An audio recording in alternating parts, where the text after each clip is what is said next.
ರಕ್ತನಾ? ಹ್ಞೂ, ಯಾರೋ ತುಂಬ ಸಿದ್ಧಿ ಪಡೆದವರಂತೆ ಕಣೆ ಗುರುಗಳು. ಇಂಥ ಎಷ್ಟೋ ಸಮಸ್ಯೆಗಳನ್ನ ನಿವಾರಿಸಿದಾರಂತವರು. ರಕ್ತ ಕೇಳ್ತಿದ್ದಾರೆ ಅಂದರೆ ಇಲ್ಲೇನೋ ನಡೀತಾ ಇದೆ ಅಂತ ಅನ್ನಿಸ್ತಾ ಇದೆಯಲ್ಲ. ಇಲ್ಲ, ಇದು ಯಾಕೋ ಸರಿ ಕಾಣಿಸ್ತಾ ಇಲ್ಲ ನನಗೆ. ಏನು ಪೂಜೆನಮ್ಮ ಅದು? ಯಾರು ಅಜ್ಜಿ ಮಾಡಿಸ್ತಾ ಇರೋದಾ? ಹ್ಞೂ ಕಣೋ, ಗಂಡ ಹೆಂಡತಿ ಸಂಬಂಧದ ಮೇಲೆ ಬಿದ್ದಿರೋ ಕೆಟ್ಟ ದೃಷ್ಟಿನ ನಿವಾರಣೆ ಮಾಡೋವಂಥ ಪೂಜೆ ಅಂತೆ ಅದು. ಅಮ್ಮ, ನನಗಿದ್ರಲ್ಲೆಲ್ಲ ನಂಬಿಕೆ ಇಲ್ಲ. ಆದರೂ ಅಜ್ಜಿ ಮಾಡಿಸ್ತಾ ಇರೋ ಪೂಜೆ ಅಂದಮೇಲೆ ಅದಕ್ಕೆ ಗೌರವ ಕೊಡಲೇಬೇಕು. ನಾನು ರಕ್ತ ಕೊಡ್ತೀನಿ. ಇಲ್ಲ ಅತ್ತೆ, ನಾನು ಕೊಡಲ್ಲ. ಯಾಕೆ ಕೊಡಲ್ಲ? ನಿಮ್ಮಿಬ್ರಿಗೆ ಒಳ್ಳೇದಾಗ್ಲಿ ಅಂತ ತಾನೇ ಈ ಪೂಜೆ ಮಾಡಿಸ್ತಾ ಇರೋದು. ಇವನೇ ಕೊಡಬೇಕಾದ್ರೆ ನೀನು ಯಾಕೆ ಕೊಡಲ್ಲ? ಇಲ್ಲ, ಯಾರು ಏನಂದ್ರೂ ಸರಿ, ನನಗೆ ರಕ್ತ ಕೊಡೋದಕ್ಕೆ ಇಷ್ಟ ಇಲ್ಲ. ನನಗೆ ಈ ಥರದ ಪೂಜೆಗಳಲ್ಲಿ ನಂಬಿಕೆ ಇಲ್ಲ. ಇದು ಸರಿನೂ ಅಲ್ಲ.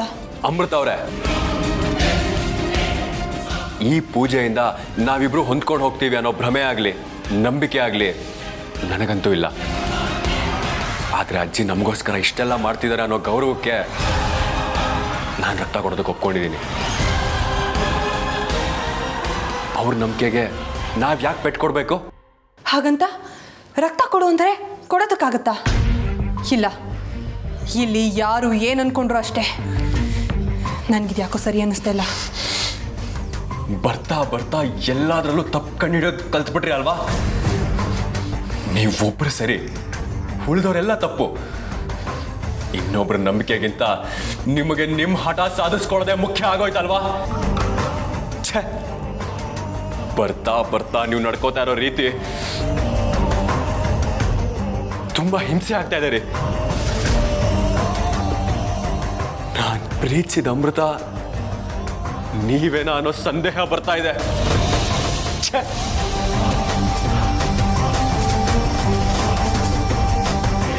ಒಟ್ಟಲ್ಲಿ ಆ ಮಗು ಮನಸ್ಸನ್ನ ನೋಯಿಸ್ಬೇಕು ಅಂತ ತೀರ್ಮಾನ ಮಾಡ್ಕೊಂಡ್ಬಿಟ್ಟಿದ್ಯಾ ಅಲ್ವಾ ನೀನು?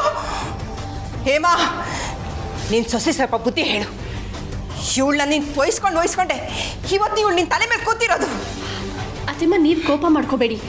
ಅವಳಿನ್ನೂ ಚಿಕ್ಕವಳು, ನಾನು ಅವಳಿಗೆ ಅರ್ಥ ಮಾಡಿಸ್ತೀನಿ. ನೀವು ಸಮಾಧಾನವಾಗಿರಿ ಅತ್ತೆಮ್ಮ, ನಾನೆಲ್ಲ ವ್ಯವಸ್ಥೆ ಮಾಡ್ತೀನಿ. ನೀವು ಬನ್ನಿ ಬನ್ನಿ.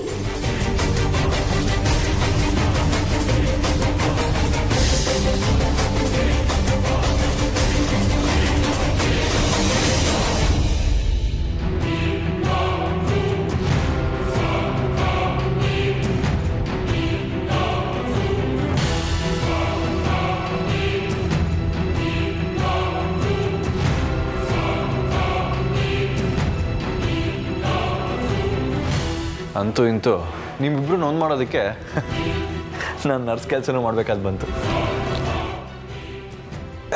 ನನ್ನ ಕೆಲಸ ಇದೆ, ಆಮೇಲೆ ಸಿಗ್ತೀನಿ. ಅಣ್ಣ, ನಾನು ಬಂದೇ ಇರೋ.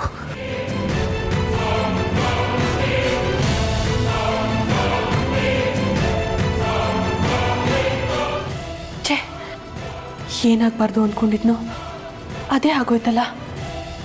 ಇಷ್ಟು ದಿನ ನನ್ನ ರಕ್ತ ಯಾರಿಗೂ ಸಿಗ್ದ ಹಾಗೆ ಕಾಪಾಡ್ಕೊಂಡು ಬಂದಿದ್ನಲ್ಲ. ಈಗ ಅಜ್ಜಿ ರಕ್ತ ತಗೊಂಡು ಹೋಗಿ ಯಾವ ಪೂಜೆ ಮಾಡಿಸೋದಕ್ಕೆ ಹೊರಟಿದ್ದಾರೆ. ನನ್ನ ರಹಸ್ಯಗಳೆಲ್ಲ ಬಯಲಾಗ್ಬಿಟ್ರೆ ನಾನೇನು ಮಾಡಲಿ? ಪರಮೇಶ್ವರ, ನೀನೇ ಇದಕ್ಕೊಂದು ದಾರಿ ತೋರಿಸ್ಬೇಕು.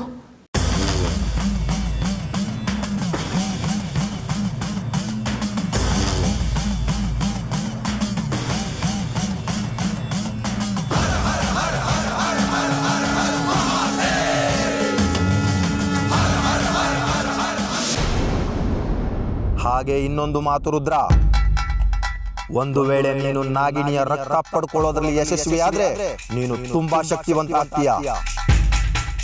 ಆ ರಕ್ತವನ್ನ ಬಳಸ್ಕೊಂಡು ನಾಗಿಣಿನ ನಿನ್ನ ಕೈವಶ ಮಾಡ್ಕೋಬಹುದು. ಅವಳನ್ನ ನಿನ್ನಡಿಯಾಳಾಗಿ ನೀನು ಹೇಳಿದಂತೆ ಕೇಳೋ ಕೈಗೊಂಬೆ ಆಗಿ ಮಾಡ್ಕೋಬಹುದು. ಆ ಮೂಲಕ ನಾಗಮಣಿಯ ಇರುವಿಕೆಯನ್ನು ಪತ್ತೆ ಮಾಡಬಹುದು. ಏನು? ನಾಗಿಣಿ ರಕ್ತ ಪಡ್ಕೊಳ್ಳೋ ಮೂಲಕ ನಾಗಮಣಿ ಪತ್ತೆ ಹಚ್ಚಬೋದಾ? ತುಂಬಾ ಒಳ್ಳೆ ಮಾಹಿತಿ ಕೊಟ್ಟೆ ಯಕ್ಷ, ಧನ್ಯವಾದ. ಈ ನಿನ್ನ ಸಹಾಯವನ್ನ ನಾನು ಯಾವತ್ತೂ ಮರೆಯೋದಿಲ್ಲ. ಈ ನನ್ನ ಸಹಾಯಕ್ಕೆ ಪ್ರತಿಯಾಗಿ ನನಗೆ ಏನು ಗುರುದಕ್ಷಿಣೆ ನೀಡ್ತೀಯ ರುದ್ರ? ನಿನಗೇನು ಬೇಕಾದರೂ ಕೇಳು ಯಕ್ಷ, ಕೊಡೋದಕ್ಕೆ ನಾನು ಸಿದ್ಧ. ಆಯ್ತು ರುದ್ರ, ಅದಕ್ಕೀಗ ಸಮಯ ಅಲ್ಲ. ಸಮಯ ಬಂದಾಗ ನಾನೇ ಕೇಳ್ತೀನಿ, ಆದ್ರೆ ಆಗ ನೀನು ನಿರಾಕರಿಸಬಾರದು ಅಷ್ಟೇ. ಖಂಡಿತ ಯಕ್ಷ, ಗುರುದಕ್ಷಿಣೆ ಅಂದ ಮೇಲೆ ಕೊಡಲೇಬೇಕು, ನಿರಾಕರಿಸೋ ಮಾತೇ ಇಲ್ಲ. ಅದು ಸರಿ. ನೀನೀಗ ಕೊಟ್ಟಿರೋ ರಕ್ತ ನಾಗಿಣಿಯದ್ದೋ ಅಲ್ಲವೋ ಅಂತ ಪತ್ತೆ ಹಚ್ಚೋ ವಿದ್ಯೆ ನಿನಗೆ ಗೊತ್ತಾ? ಇಲ್ಲ ಯಕ್ಷ, ನನಗೆ ಗೊತ್ತಿಲ್ಲ. ಅದನ್ನ ನೀನೇ ನನಗೆ ಹೇಳ್ಕೊಡ್ಬೇಕು. ಕೇಳ್ಕೋ ರುದ್ರ, ನೀನು ಬಹಳ ಶಕ್ತಿವಂತ. ಅದೆಷ್ಟೋ ಅದ್ಭುತ ಶಕ್ತಿಗಳನ್ನು ಹೊಂದಿರೋ ನೀನು ವಶಪಡಿಸಿಕೊಂಡ ಅವಳ ರಕ್ತನ ನಾನು ಕೊಡೋ ಭಸ್ಮದೊಡನೆ ಮಂತ್ರಿಸಿ ಆ ನಾಗಿಣಿಯ ಮೈ ಮೇಲೆ ಹಾಕಿದ್ರೆ ಅವಳು ನಿಜವಾದ ನಾಗಿಣಿಯ ರೂಪಕ್ಕೆ ತಿರುಗ್ತಾಳೆ. ಆಗ ಸುಲಭವಾಗಿ ಆ ನಾಗಿಣಿಯ ಇರುವಿಕೆನ ಪತ್ತೆ ಮಾಡಬಹುದು. ಅರ್ಥ ಆಯ್ತಾ? ಖಂಡಿತ ಯಕ್ಷ, ನೀನು ಹೇಳಿದ ಎಲ್ಲ ಮಾತುಗಳನ್ನು ಸಲಹೆಗಳನ್ನು ನೆನಪಲ್ಲಿಟ್ಕೊಂಡು ನನ್ನ ಕೆಲಸವನ್ನು ಶುರು ಮಾಡ್ತೀನಿ. ಸರಿ, ಹಾಗಾದ್ರೆ ನಾನೀಗ ಹೊರಡ್ತೀನಿ. ನಿನ್ನ ಕೆಲಸಕ್ಕೆ ಶುಭವಾಗಲಿ.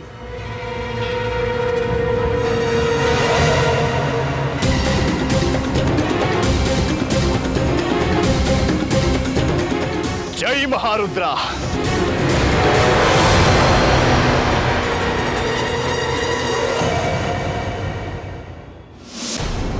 ಅಂತೂ ಅಮೃತನ ರಕ್ತ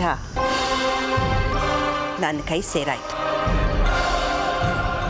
ನೋಡ್ತಾ ಇರೋ ಅಮೃತ, ಆದಷ್ಟು ಬೇಗ ನಿನ್ನ ಬಂಡವಾಳ ಬಯಲಾಗತ್ತೆ.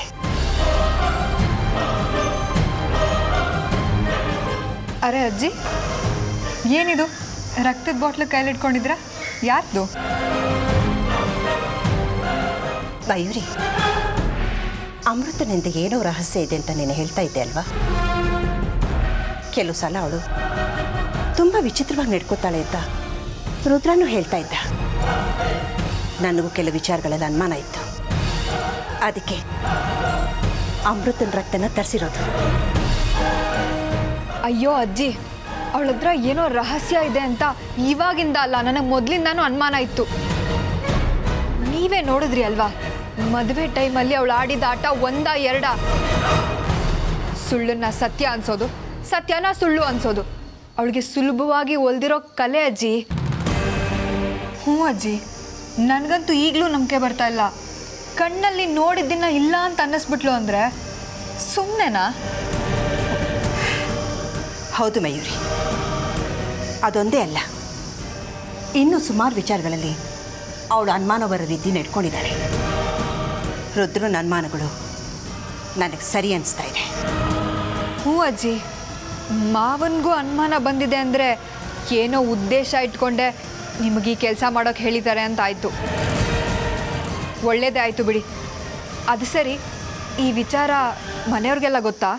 ಇಲ್ಲ ಕಣೆ, ಯಾವುದೋ ಪೂಜೆಗೆ ಬೇಕು ಅಂತ ಸುಳ್ಳು ಹೇಳಿ ರಕ್ತ ತರಿಸ್ಕೊಂಡಿದ್ದೀನಿ. ಇಲ್ಲ ಅಂದರೆ 1000 ಪ್ರಶ್ನೆಗುಟ್ಟಾಗತ್ತೆ. ಅದು ಸರಿನೇ ಅಜ್ಜಿ. ಯಾಕೆ ಏನು ಅಂತ ಕೇಳಿದ್ರೆ ಸುಮ್ಮನೆ ಅನುಮಾನಗಳು ಬರುತ್ತೆ. ಒಳ್ಳೇದೇ ಆಯಿತು. ಪೂಜೆ ನೆಪ ಹೇಳಿದ್ರೆ ಯಾರಿಗೂ ಅನುಮಾನ ಬರಲ್ಲ. ನೀವು ಮಾಡಿದ್ದು ಒಳ್ಳೇದೇ ಆಯಿತು. ಇನ್ನು ಮುಂದೆ ಅದು ಏನೇನು ಆಟ ಆಡ್ತಾಳೆ ಅಂತ ನಾವು ನೋಡೋಣ.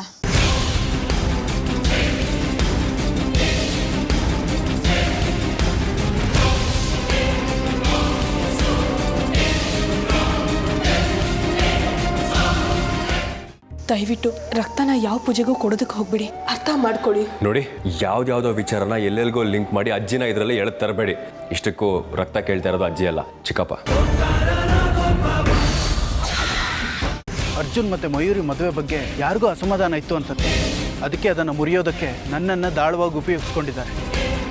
ನನಗೂ ಮಯೂರಿಗೂ ಮೊದಲು ಪರಿಚಯನೇ ಇರಲಿಲ್ಲ. ಮಯೂರಿ, ಇವ್ರು ಹೇಳ್ತಾ ಇರೋದು ನಿಜನಾ? ಹೌದು ಅಜ್ಜಿ, ನಾನು ಮನೆಯವ್ರಿಗೆಲ್ಲ ಇದನ್ನೇ ಹೇಳಿದ್ದು.